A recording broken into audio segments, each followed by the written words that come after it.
কঠিন সময়ে এমন পর্দা ও শালীনতা মেনটেন করার দৃশ্য আমি আগে দেখেছি গাজার বোনদের মাঝে, আর আজ তা আবার দেখলাম হাদি ভাইয়ের স্ত্রী ও পরিবারের মধ্যে। এই যে সম্পূর্ণ আড়াল করে নিরাপদভাবে নিয়ে যাওয়া, নিশ্চয়ই এটি তাদের নিজস্ব সিদ্ধান্ত ও ঈমানী দৃঢ়তারই প্রকাশ।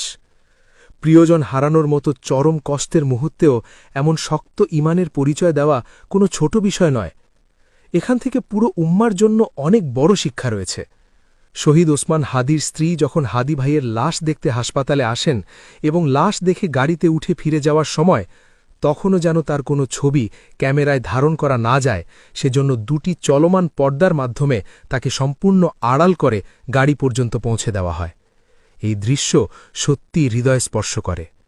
আমাদের বোনদের এমনই গায়রত ও দিনী সচেতনতা সম্পন্ন হওয়া উচিত। স্বামী ইন্তেকাল করেছেন, কিন্তু ইসলামের হুকুম পরিবর্তন হয় না।